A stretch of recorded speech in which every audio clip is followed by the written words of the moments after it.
तो क्या हालचाल है दोस्तों, आइए जानते हैं आज की उत्तर प्रदेश की 25 इंपॉर्टेंट नई जानकारी। आपके काम की खबर डेली न्यूज, जो आपको नुकसान से बचाएगा, फायदा पहुंचाएगा। पूरा अपडेट देख लीजिएगा, साथ ही जानेंगे किसान निधि को लेकर क्या अपडेट है। चलिए शुरू करते हैं। अच्छा, पहली खबर देख लीजिए। आगरा में तैनात एआरटीओ ललित कुमार के घर पर विजिलेंस छापेमारी पड़ी है। 13 किलो सोना और 1 करोड़ 62 लाख कैश रुपए निकले हैं। लखनऊ में रेड पड़ी है। आगरा में तैनात रहे एआरटीओ ललित कुमार के घर यूपी विजिलेंस टीम ने छापा मारा। इस दौरान भारी मात्रा में नकदी, सोना, चांदी, हीरे जवाहरात निकले हैं।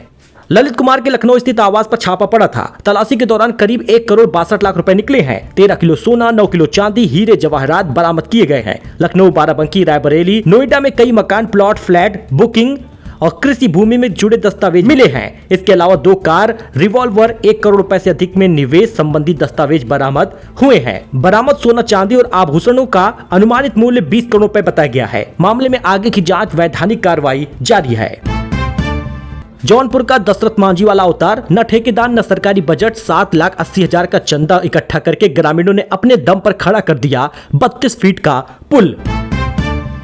अच्छा, विजुअल आप देख सकते हैं। ममता ने अपने घर के बाहर 3 लोगों को थप्पड़ मारा। टीएमसी की रैली में बीजेपी कार्यकर्ताओं ने अंडे फेंके तो नाराज हुई थी। विजुअल आप देख सकते हैं। पश्चिम बंगाल के कोलकाता में बुधवार को टीएमसी की रैली में हंगामा हो गया। पूर्व मुख्यमंत्री ममता बनर्जी नाराज हो गई। वे अपनी ही पार्टी के 3 कार्यकर्ताओं को थप्पड़ मारती नजर आई।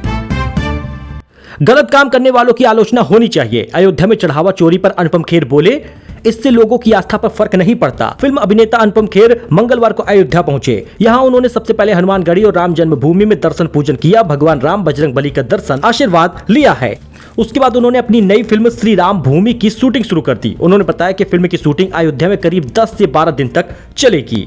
अनुपम खेर ने कहा कि किसी भी नए काम की शुरुआत भगवान के आशीर्वाद से होती है। उन्होंने सभी लोगों के सुख, शांति, अच्छे स्वास्थ्य की कामना भी की है। 2027 में नीट परीक्षा 6 दिन चलेगी। कंप्यूटर बेस्ड होगा। 1000 से ज्यादा परीक्षा केंद्र बनाए जाएंगे। पेपर लीक विवाद के बाद बदलाव की तैयारी हो रही। लस्सी प्रमोट की लेकिन पी नहीं। दोहरे रवैये पर ट्रोल हो गई सलमान खान की को स्टार भाग्यश्री। अब भड़क कर कहा, बदनाम करने की कोशिश है, क्या आप वहां थे? सलमान खान के साथ फिल्म मैंने प्यार किया में नजर आ चुकी एक्ट्रेस भाग्यश्री हाल ही में एक वीडियो की वजह से ट्रोलर्स के निशाने पे आ गई। दरअसल भाग्यश्री ने बनारस में एक लस्सी शॉप में लस्सी ली, उसे प्रमोट किया। कुछ देर बाद ही उन्होंने ये कहते हुए पूरी लस्सी छोड़ दी कि इसमें शुगर और फैट बहुत ज्यादा है। अच्छा, सोना चांदी की बात कर ले तो सोना 1733 रुपए दाम गिर गए, 1,42,000 आ गया। ऑल टाइम हाई से 34,000 रुपए दाम गिरा है। चांदी 5,650 रुपए दाम घट गए, 2,22,000 आई है। दोस्तों, यूपी में टीचर्स को 1 करोड़ तक का एक्सीडेंटल बीमा मिलेगा। ऐसा करने वाला पहला राज्य बन गया है उत्तर प्रदेश। योगी ने 5 लाख कैशलेस इलाज योजना की भी शुरुआत की है।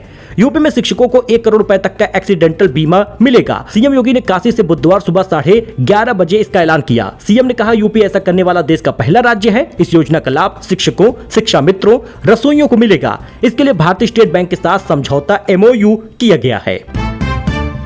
तो आखिर किसान निधि का पैसा 24वीं किस्त का किस महीने आएगा? इन गलतियों से अटक सकता है आपका 2,000 रुपए। हर साल 6,000 रुपए सरकार देती है। 24वीं किस्त को लेकर बड़ा अपडेट, क्योंकि यूपी सरकार बढ़ा सकती है 2,000 रुपए। जी हाँ दोस्तों, केंद्र सरकार 6,000 रुपए देती है। अब यूपी सरकार शिक्षकों को तो लाभ दी ही है, अब किसानों को लाभ देने की बात है। आपको बता दें 2027 में चुनाव है, ऐसे में योगी सरकार किसानों को भी लाभ देने वाली है। बताया जा रहा है रिपोर्ट में कि 2,000 रुपए की राशि दी जा सकती है, यानी कि राज्य सरकार की तरफ से 2,000 रुपए मिलेगा, केंद्र सरकार की तरफ से 6,000, यानी यूपी वालों को 8,000 रुपए का लाभ मिल जाएगा।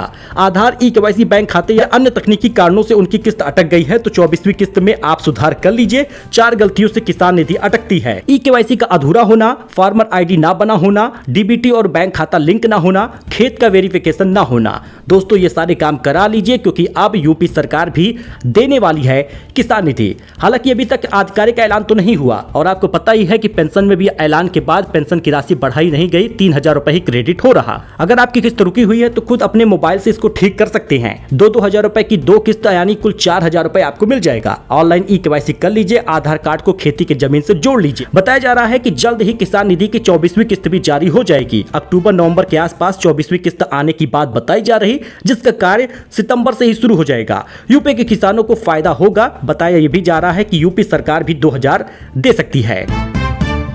15% तक बढ़ जाएगा मोबाइल का रिचार्ज, अगले 3-4 महीने में बढ़ोतरी हो सकती है। जियो एयरटेल का मार्केट शेयर और बढ़ेगा, अगले 3-4 महीने में मोबाइल रिचार्ज और इंटरनेट प्लान महंगे हो जाएंगे। सेंट्रम इंस्टीट्यूशनल रिसर्च रिपोर्ट के मुताबिक टेलीकॉम कंपनियां टैरिफ में 12 से 15% तक की बढ़ोतरी करने वाली हैं। जियो यूजर की मौज है, सिर्फ 55 रुपए दीजिए, मोबाइल पर देख लीजिए स्टार प्लस, सोनी कलर्स जैसे 1000 प्लस टीवी चैनल। अगर आपके पास भी एंड्रॉइड मोबाइल फोन है और आप जियो का सिम चलाते हैं तो जियो वालों को 55 रुपए का रिचार्ज कराना होगा जियो टीवी प्रो पैक। इससे आप 1000 से ज्यादा फ्री चैनल देख पाएंगे। ये प्लान 30 दिनों के लिए होगा। 1000 से ज्यादा के चैनल आप देख पाएंगे, 150 प्रीमियम चैनल होंगे, 16 से ज्यादा अधिक भाषाओं में आप देख पाएंगे। स्टार प्लस होगा, सोनी एचडी होगा, कलर्स एचडी होगा, ऐसे तमाम न्यूज चैनल और एंटरटेनमेंट चैनल आपको मिल जाएंगे। वही दोस्तों, वैष्णो देवी मार्ग पर भूस्खलन के बाद बैटरी कार हेलीकॉप्टर सेवा बंद हो गई है। पारंपरिक मार्ग से 18,000 श्रद्धालु पहुंचे हैं दरबार। लगातार बारिश और भूस्खलन के कारण वैष्णो देवी मार्ग पर बैटरी कार और हेलीकॉप्टर सेवा बंद कर दी गई है। हालांकि पारंपरिक मार्ग से यात्रा अभी भी जारी है। अमेरिका ने ईरान पर फिर से हमला किया है, एयर स्ट्राइक की है। बुशहर, चाबहार समेत कई शहर निशाने पर हैं। ट्रंप बोले हर हमले का 20 गुना ताकत से हम जवाब देंगे। अमेरिका ने बुधवार देर रात ईरान पर फिर से एयर स्ट्राइक की है। हमलों में बुशहर, चाबहार, बंदर अब्बास, सिरिका और कोनारक समेत कई शहरों में सैन्य और रणनीतिक ठिकानों को निशाना बनाया गया है। आपको बता दें, इन्होंने कई बार साइन किया, हस्ताक्षर किए, दोनों देशों ने समझौता किया, लेकिन हर बार समझौता टूटा है। कभी ईरान की तरफ से हमला, कभी अमेरिका की तरफ से हमला हो रहा। 12 साल का छात्र चिल्लाया, मेरा किडनैप हो गया है, मुझे बचाओ। गोरखपुर में मम्मी मामा घर ले जा रहे थे, पढ़ने में मन नहीं लगता था। विजुअल आप देख सकते हैं। गोरखपुर में स्कूल जाने से बचने के लिए 12 साल के बच्चे ने किडनैप होने का ड्रामा किया। मतलब बाइक पर अपने मामा और मम्मी के साथ ही बैठा था, लेकिन उसको स्कूल नहीं जाना था, इसलिए वो जोर जोर से चिल्ला रहा कि ये लोग मुझको किडनैप कर रहे, बचाओ बचाओ। लेकिन ऐसा हकीकत नहीं थी। फिर क्या था, पुलिस पीछे पड़ गई। सीसीटीवी देखकर पुलिस उनके घर पर पहुंची जहां बच्चा मिला। उन लोगों से पुलिस ने पूछताछ की, बच्चे से भी बात की। बच्चे ने बताया, मेरा पढ़ाई मन नहीं लगता, इसलिए घर जाता तो वहां मुझे पढ़ना पड़ता, इसलिए मैं चिल्ला रहा था। तो यूपी के 25 शहरों में बारिश हो रही है। 5 जिलों में स्कूल बंद हो गया है। गाजियाबाद में सड़कें डूब गई। सीजन में पहली बार 27 शहरों में रेड अलर्ट है। 3 लोगों की जान गई है। विजुअल आप देख सकते हैं दोस्तों। यूपी में मानसून जमकर बरस रहा है। गुरुवार, शुक्रवार, शनिवार ऐसे ही हालात रहेंगे। मेरठ, बहराइच, हापुड़ समेत 25 शहरों में बारिश हो रही है। गाजियाबाद में इतनी बारिश हुई कि सड़कों पर 2 फीट तक का पानी भर गया। लखनऊ, अयोध्या समेत ज्यादातर शहरों में बादल छाए हैं। मथुरा, संभल, हाथरस में 8वीं तक के, मेरठ में 9वीं, गाजियाबाद में 12वीं तक के स्कूल को बंद कर दिया गया है। 75 जिलों में बारिश का अलर्ट है। अगर आप भी घर से बाहर निकल रहे तो फिलहाल अभी इसको टालिएगा। लखनऊ में पश्चिमी फेल ने विदेशियों से ठगे हैं 200 करोड़ रुपए। पुलिस ने बचने के लिए नदी में फेंका मोबाइल। रिसोर्ट बुकिंग से पकड़े गए थे। विजुअल आप देख सकते हैं। लखनऊ में international cyber fraud call centre चलाने वाले 25,000 रुपए की इनामी गिरोह के मुख्य सरगना विनीत विशिष्ट समेत 3 आरोपियों को पुलिस ने कोलकाता से गिरफ्तार किया है। पकड़े गए आरोपियों में कोई भी 10वीं पास नहीं है, लेकिन कारनामे सबको चौंका देंगे। तो सुल्तानपुर में हेड कांस्टेबल से 3 लाख रुपए की ठगी हुई है। साइबर अपराधियों ने यूपीआई के जरिए सैलरी अकाउंट से उड़ा दिए रुपए। केस दर्ज हुआ है। जी हां दोस्तों, अगर आप भी यूपीआई का इस्तेमाल करते हैं तो कम ही करिए, किसी को भी अपना कोई भी डिटेल शेयर न करिए। सुल्तानपुर में एक हेड कांस्टेबल साइबर ठगी का शिकार हुए हैं। यूपीआई के जरिए उनके बैंक खातों से 3 बार में कुल 3 लाख रुपए निकाल लिए गए। पीड़ित रणविजय यादव सुल्तानपुर पुलिस लाइन में मुख्य आरक्षी के पद पर तैनात है। उनका बैंक ऑफ बड़ौदा शाखा रायबरेली में एक सैलरी अकाउंट है, जिसे साइबर अपराधियों ने निशाना बनाया। यह ठगी 3 अलग अलग दिनों पे हुई है। 19 अप्रैल को 1 लाख, 20 अप्रैल को 1 लाख, 21 अप्रैल को 1 लाख। इस प्रकार से पैसे उड़ा दिए। ठगी मामले की जांच का जिम्मा निरीक्षक यदुवीर सिंह को सौंपा गया है। फिलहाल आपको बता दें दोस्तों, गंभीरता है, इसलिए आप भी अलर्ट रहें।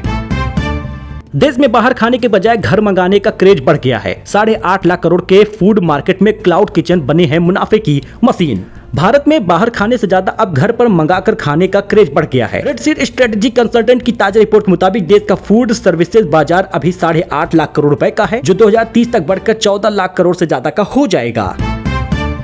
अब अजब गजब खबर देख लीजिए दोस्तों। ट्रेन के कोच को बना लिया गया हनीमून का कमरा। सांप का धड़कता दिल खा रहे हैं लोग। झाड़ू से बन रही है अनोखी रोटी। ट्रेन के कोच को बना दिया गया हनीमून का कमरा। भारतीय रेलवे के फर्स्ट एसी कैबिन को गुब्बारों, फूलों और हजारों गुलाब की पंखुड़ियों से सजाकर हनीमून स्वीट बना दिया गया। दीवार पर लिखा था आई लव यू। इसका वीडियो वायरल होते ही सोशल मीडिया पर बहस छिड़ गई। लोगों ने क्या कहा, कुछ लोगों ने इसे कपल के लिए यादगार सरप्राइज बताया, कई यूजर ने सवाल उठाना शुरू कर दिया, क्या ट्रेन के डिब्बे को इस तरह का सजाने की इजाजत होती है। कुछ ने आग लगने के खतरे और सफाई और रेलवे के नियमों को लेकर भी चिंता जता दी। रेलवे ने क्या कहा, रेलवे अधिकारियों ने मामले में संबंधित स्टाफ को निलंबित कर दिया है और आगे की जांच जारी है। वहीं दूसरी खबर देखिए, सांप का धड़कता दिल खा जाते हैं लोग। वियतनाम की एक ऐसी डिश खाई जा रही है जिसे देखकर ज्यादातर लोगों के होश उड़ जाएंगे। क्यों खाते हैं ये लोग? जी हाँ दोस्तों, आपको बता दें, सांप का धड़कता दिल निकालकर सीधे निगल लिया जाता है। सांप को मारने के तुरंत बाद उसका दिल निकाला जाता है। वियतनाम में इसे ताकत और स्टेमिना बढ़ाने वाला फूड बताया जा रहा। स्थानीय लोग इसे दवा मानते हैं। यहाँ सांप का सिर्फ दिल ही नहीं बल्कि खून, पित्त, मांस, हड्डियां भी अलग अलग डिशेज में इस्तेमाल हो रहे। सांप का खून शराब में मिलाकर भी पिया जाता है। वह झाड़ू से बन रही है अनोखी रोटी। भारतीय उपमहाद्वीप में कई तरह की रोटियां मशहूर हैं, लेकिन बांग्लादेश की बरून रोटी लोगों को सबसे ज्यादा हैरान कर रही। यह रोटी झाड़ू की मदद से बनाई जा रही। ये इतनी पतली होती है कि लगभग कागज जैसी दिखती है। तवे पर पड़ते ही यह गुब्बारे की तरह फूल जाती है। बरून रोटी है क्या, कैसे बनती है? आटे को अच्छी तरह गूंथकर बहुत पतला बेला जाता है, फिर साफ झाड़ू की मदद से इसे तवे पर फैलाया और घुमाया जाता है। इससे रोटी बिना फटे बड़ी बेहद पतली बनती है। बाद में घी या तेल डालकर दोनों तरफ से सेका जाता है। सो मिलते हैं अपडेट में नई जानकारी के साथ। वीडियो पसंद आया हो तो लाइक करें, सब्सक्राइब करें, सपोर्ट करें अपने इस भाई को। धन्यवाद।